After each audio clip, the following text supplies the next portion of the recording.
Men who sacrifice themselves for others, and always come last. Men don't talk about this much. Not because it doesn't hurt, but because they were taught not to talk. From a young age, many men learn 3 unspoken rules. A man endures. A man stays silent. A man carries the weight. And so they do. They become the reliable one. The strong one. The man everyone depends on. But deep inside, a quiet question begins to grow.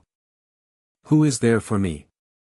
The script that starts in childhood. Most men who sacrifice themselves didn't choose this life consciously. It was shaped early. Maybe the father was emotionally distant. Maybe the mother was overwhelmed. Maybe the household had no space for feelings. So the boy made a decision, not in words, but in survival. I won't be a problem.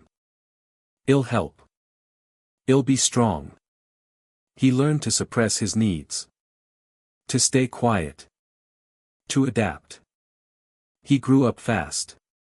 But men who grow up too fast often grow tired too early. They don't learn how to rest emotionally. They learn how to function. The trap of being needed over time, helping others becomes part of his identity. He feels valuable when he's useful. He feels worthy when he solves problems. He feels secure when others rely on him. And slowly, without realizing it, his self-worth becomes conditional. I matter if I provide, him accepted, if I help him loved, if I sacrifice. This is where the trap closes. Because one day, he gets tired. One day, he has nothing left to give. One day, he needs support too. And the silence is deafening. That's when the thought appears, heavy and painful. I'm always there for everyone. Why is no one here for me? What emotional exhaustion really feels like. This isn't physical tiredness. This is soul-level exhaustion. It feels like waking up without motivation, having everything, but feeling empty, snapping over small things, constant irritation or numbness. But men rarely call it pain. They call it stress, work pressure, personality. In reality, it's years of unexpressed emotion building pressure inside. Pressure without release always finds a way out. The biggest mistake men make: trying to carry everything alone. You didn't ask for help. You didn't show weakness. You didn't say, I'm not okay. And people adjusted to your strength. They learned. You can handle it, you'll figure it out, you don't need support. But strength without boundaries becomes self-destruction. You're not a machine. You're a human being. Where the anger comes from, at some point, resentment appears. You feel irritated with people. With your partner. With life. But the truth is uncomfortable. That anger isn't really toward others. It's toward yourself. Because you didn't set boundaries, didn't say no, didn't choose yourself. Deep inside, there's a quiet voice asking, why do I always disappear for everyone else? The truth no one told you: sacrificing yourself doesn't make you noble. Destroying yourself for others is not strength. Real strength is honesty with yourself. Real masculinity includes self-protection. Helping others should be a choice, not a compulsion rooted in fear of rejection. You are allowed to matter. You are allowed to rest. You are allowed to say no. And this realization, this is where healing begins. Part 2: What these men feel, but never say out loud. There are emotions men don't have words for. Not because they're weak, but because no one ever taught them how to name what's happening inside. So instead of speaking, they suppress. Instead of expressing, they endure. Instead of asking for help, they go silent. And silence slowly turns into pain. The loneliness no one sees. These men are rarely alone physically. They have people around them. Family. Friends. Colleagues. But emotionally, they are isolated. Because no one asks them real questions. How are you really doing? What's heavy on you lately? What do you need? People assume. He's strong, he can handle it, he doesn't need support, so he learns to live without it. And loneliness becomes normal. Not dramatic loneliness, quiet loneliness. The kind that sits with you at night. The kind that makes you feel invisible even when surrounded by people. Suppressed emotions don't disappear, men are taught early. Don't cry. Be tough. Control yourself. So they do. They push emotions down. They lock them inside. They keep moving. But emotions don't vanish when ignored. They change form. Sadness turns into numbness. Fear turns into anger. Pain turns into irritation. This is why many men feel constantly on edge, easily frustrated, emotionally flat. They're not broken. They're overloaded. Why men explode over small things. Have you ever noticed this? You stay calm for a long time. You tolerate. You adjust. You swallow everything. And then, one small thing pushes you over the edge. A comment. A minor problem. A misunderstanding. And suddenly the reaction is bigger than the situation. That's not weakness. That's stored emotion finally leaking out. Pressure without release doesn't disappear. It bursts. The fear men never admit. Beneath the strength, there's a quiet fear. If I stop giving, will I still be valued? If I show weakness, will I be respected? If I choose myself, will I be abandoned? So they keep proving their worth. Through work. Through responsibility. Through sacrifice. But love that must be earned through suffering is not real safety. Emotional neglect of self. These men know how to take care of others. But they have no relationship with themselves. They don't ask. What do I feel? What do I need? What am I avoiding? They live in survival mode, even when survival is no longer required. And slowly, they disconnect from their inner world. That's when life starts feeling empty. Not sad. Not tragic. Just meaningless. Why asking for help feels impossible for many men? Asking for help feels like failure. Because their identity is built on being capable. I should handle this. I shouldn't need support. I don't want to be a burden. So they suffer quietly. But erase the truth. Needing support does not make you less of a man. It makes you human. Strength that cannot ask for help is not strength, it's isolation. The turning point. There's usually a moment. Burnout. A relationship breaking down. Health issues. Emotional collapse. Something forces the man to stop. And in that pause, a realization appears. I can't live like this anymore. This moment is painful. But it's also powerful. Because it's the first honest moment with himself. A new definition of strength. Strength is not endless endurance. Strength is awareness. Strength is knowing your limits. Strength is protecting your energy. Strength is choosing yourself without guilt. You don't have to disappear to be loved. You don't have to suffer to be respected. And you don't have to carry everything alone. Part 3: How men lose themselves while trying to be good. Most men who suffer silently don't see themselves as victims. They see themselves as responsible. As decent. As good men. And that's exactly how they lose themselves. The good man identity. Being a good man sounds noble. You don't cause problems. You don't complain. You adapt. You give more than you take. You try to be understanding. You try to be fair. You try to keep the peace. But erase the uncomfortable truth. Being good without boundaries slowly turns into self-erasure. You stop asking. What do I want? What feels right for me? And start asking. What do they expect from me? How can I avoid conflict? This is not kindness. This is fear disguised as virtue. Where boundaries disappear, boundaries don't disappear overnight. They fade quietly. You say yes when you mean no. You stay silent when something hurts. You tolerate behavior that drains you. Not because you agree, but because confrontation feels dangerous. You learned early that peace is safer than honesty. So you trade authenticity for acceptance. And the cost is high. Why people start taking advantage? People don't wake up one day and decide to use you. They simply adapt to what you allow. If you're always available, they stop asking if it's okay. If you never say no, they stop considering your limits.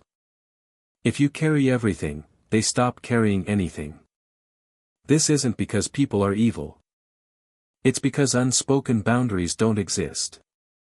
And when you don't protect yourself, others won't do it for you. The hidden anger of the nice man inside the calm, helpful man, there is often suppressed rage. Not explosive rage, but slow, burning resentment. You start thinking. They don't appreciate me, they take me for granted, I give so much and get so little back, but the anger has nowhere to go. So it turns inward. It becomes self-criticism. Emotional shutdown. Or sudden outbursts that surprise even you. This is what happens when strength has no voice. Why saying no feels so hard for many men? No feels like rejection. You fear disappointing others, being seen as selfish, losing respect or connection, but this fear comes from an old belief. My value comes from what I give. So you keep giving, even when you're empty. Even when it costs your peace. Even when it costs your identity. The moment you realize you're lost, there's a moment, often quiet, when you realize something is wrong. You look at your life and think, I don't recognize myself anymore. You feel disconnected from your desires, your motivation, your sense of purpose. You're functioning, but not living. And this realization hurts. Because you finally see the truth. You didn't lose yourself suddenly. You gave yourself away slowly. Redefining what it means to be good. Being a good man does not mean being endlessly available. It does not mean sacrificing yourself until there's nothing left. True integrity includes self-respect. A man with boundaries is still kind, is still reliable, but does not abandon himself. Saying no does not make you cruel. Choosing yourself does not make you selfish. It makes you honest. The first step back to yourself, the way back, doesn't start with changing others. It starts with awareness. Noticing where you betray yourself, where you stay silent out of fear, where you give to earn approval. This awareness is uncomfortable. But it's also power. Because once you see the pattern, you can stop repeating it. Part 4: Emotional burnout and the breaking point. Burnout doesn't arrive suddenly. It builds quietly. Slowly. Silently. Especially in men who are used to enduring. How burnout really begins. Emotional burnout starts long before exhaustion becomes visible. It begins with ignoring yourself. You push through tiredness. You suppress frustration. You delay rest. You tell yourself, just a little longer, I'll deal with it later, others need me right now, and so you keep going. But the body and mind keep score. The body speaks when the mind stays silent. Men often ignore emotional signals. So the body takes over. Burnout shows up as constant fatigue, headaches or muscle tension, sleep problems, low immunity, loss of libido. Doctors may find nothing wrong. But something is wrong. The body is carrying what the mind refused to process. The emotional collapse no one expects from the outside, it looks sudden. One day he's functioning. The next day, he can't get out of bed. But collapse is never sudden. It's the result of years of unexpressed pressure. Men describe it as emptiness, loss of meaning, emotional numbness or uncontrollable anxiety. They often say, I don't know what's happening to me. What's happening is simple: your system is overloaded.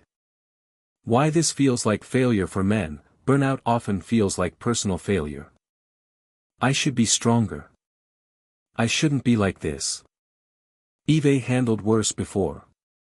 So shame is added to exhaustion. And shame keeps men silent even longer.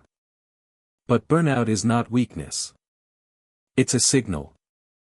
The breaking point is a message. The breaking point is the moment your inner system says, "This is not sustainable." It forces you to stop. It forces you to feel. It forces you to look inward. This moment is terrifying. But it's also honest. Because it removes the illusion of endless strength. Why some men turn numb when pain feels overwhelming: the mind protects itself. It shuts down emotion. Men describe this as feeling nothing, losing interest in everything, detachment from loved ones. This isn't apathy. It's a survival response. Your system is trying to prevent further damage. The risk of avoiding this moment: some men try to escape burnout instead of listening to it. They numb themselves with work, alcohol, distractions, constant activity, but avoidance only delays the healing. What you don't face will return, often stronger. The opportunity hidden in burnout. Burnout is painful, but it carries information. It shows you where you crossed your limits, where you abandoned yourself, what no longer works. It's not the end. It's a turning point. A different way forward. Recovery doesn't begin with doing more. It begins with stopping. With listening. With asking, what am I exhausted from? What have I been tolerating for too long? This is not self-pity. This is responsibility toward yourself. Part 5: The Awakening. The moment a man chooses himself. There is a moment, quiet but powerful, when a man realizes something fundamental.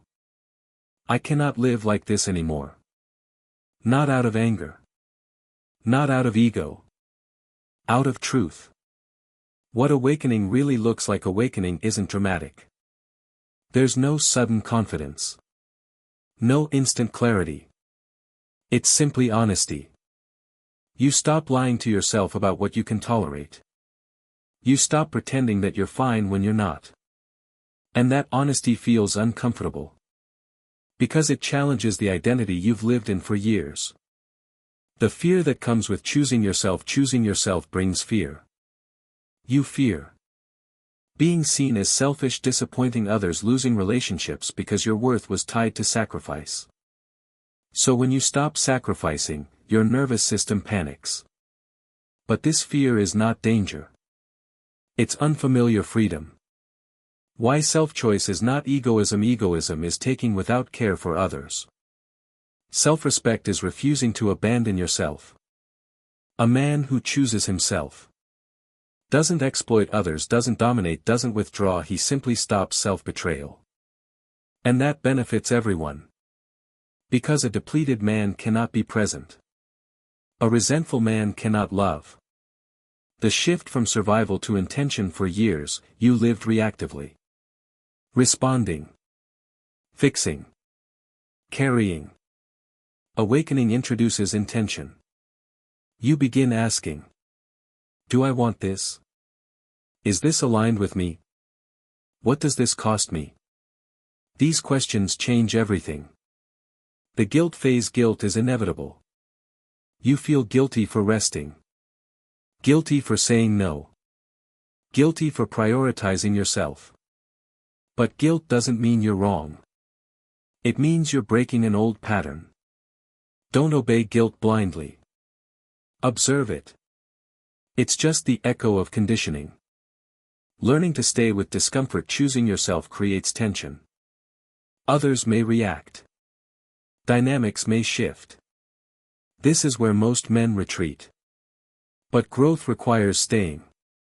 Staying with discomfort, uncertainty, emotional exposure. You don't need to explain yourself endlessly. Clarity grows from consistency. A new internal authority. Awakening means authority moves inward. You stop outsourcing your worth. You stop waiting for permission. You trust your inner signals. This doesn't make you rigid. It makes you grounded. The quiet power of self-alignment. Something subtle changes. You speak less, but clearer. You give less, but genuinely. You tolerate less, but with peace. This is not rebellion. This is alignment. And alignment is powerful. The beginning, not the end. Awakening is not the finish line. It's the starting point. From here, you build boundaries, healthier relationships, sustainable strength, not from fear. From choice. Part 6: Healing, rebuilding strength without self-sacrifice. Healing doesn't mean becoming someone else. It means returning to yourself, before you learn to disappear. Healing is not passive. Many men think healing means rest and time. But healing is active. It requires awareness, practice, and responsibility. Not toward others, toward yourself. Step 1. Learning to notice yourself. Most men notice everyone else first. Healing begins when you ask, what am I feeling right now? Where am I tense? What am I forcing myself to tolerate? This isn't overthinking. This is reconnection. Your body and emotions are data. Step 2. Boundaries as self-respect. Boundaries are not walls. They are guidelines for how others can interact with you. A boundary can be leaving when something feels wrong, saying I can't do that right now, not explaining yourself excessively. You don't need permission to protect your energy. Step 3. Practicing no without aggression. No doesn't need justification. You can say, that doesn't work for me. I'm not available for that. I need time. If someone reacts strongly to your boundary, they benefited from you having none. That reaction is information. Step 4. Redefining responsibility. You are responsible for your actions, your choices, your well-being. You are not responsible for other people's emotions, their reactions, their disappointment. This distinction is liberating. Step 5. Learning to receive. Many men can give, but don't know how to receive. Support feels uncomfortable. Compliments feel suspicious. Care feels unfamiliar. Healing includes allowing support without earning it. This challenges the old belief, I must suffer to deserve. You don't. Step 6. Emotional literacy. You don't need to become emotional. You need to become aware. Naming emotions reduces their power. Anger, sadness, fear, relief. These are signals, not weaknesses. Strength that doesn't cost you yourself. Healthy strength is sustainable. It includes rest, limits, emotional honesty. A man who respects himself doesn't need to prove his worth through suffering. Healing is not linear. Some days you'll fall back. You'll overgive. You'll stay silent. You'll doubt yourself. This doesn't erase progress. Awareness shortens the cycle. And that's growth. Part 7, final, helping others without losing yourself. Helping others is not the problem. Losing yourself in the process is. The old model of helping. In the old model, helping looked like this. You give even when you're exhausted. You help to avoid guilt. You help to feel needed. You help at your own expense. This isn't generosity. It's fear. Fear of being rejected. Fear of conflict. Fear of not being enough. The new model. Conscious choice. Healthy helping comes from choice, not obligation. Before helping, you ask, do I have the energy? Do I want to do this? What does this cost me? If the cost is too high, you don't help. Not because you don't care, but because self-abandonment helps no one. Equality instead of sacrifice. Real connection is equal. One person is not the rescuer. The other is not the burden. You can support without carrying. You can care without collapsing. This creates respect, not dependency. When you stop overgiving, something interesting happens. Some people leave. Some relationships change. Some dynamics break. This is not loss. This is filtration. The relationships that remain are built on truth, not convenience. The strength of saying I can't is not weakness. It's clarity. A man who knows his limits doesn't need to defend them aggressively. He stands calmly. And calm is powerful. A new masculine foundation. This is a different kind of masculinity. Not based on endurance. Not based on suffering. Based on presence, self-respect, emotional awareness. A man like this gives because he wants to, rests without guilt, stands without proving you are still a good man. Choosing yourself doesn't make you less kind.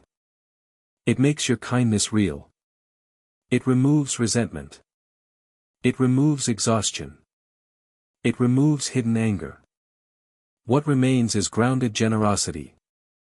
Final message: you don't need to disappear to be valuable. You don't need to suffer to be respected. You don't need to carry everything to be a man. You are allowed to exist, fully.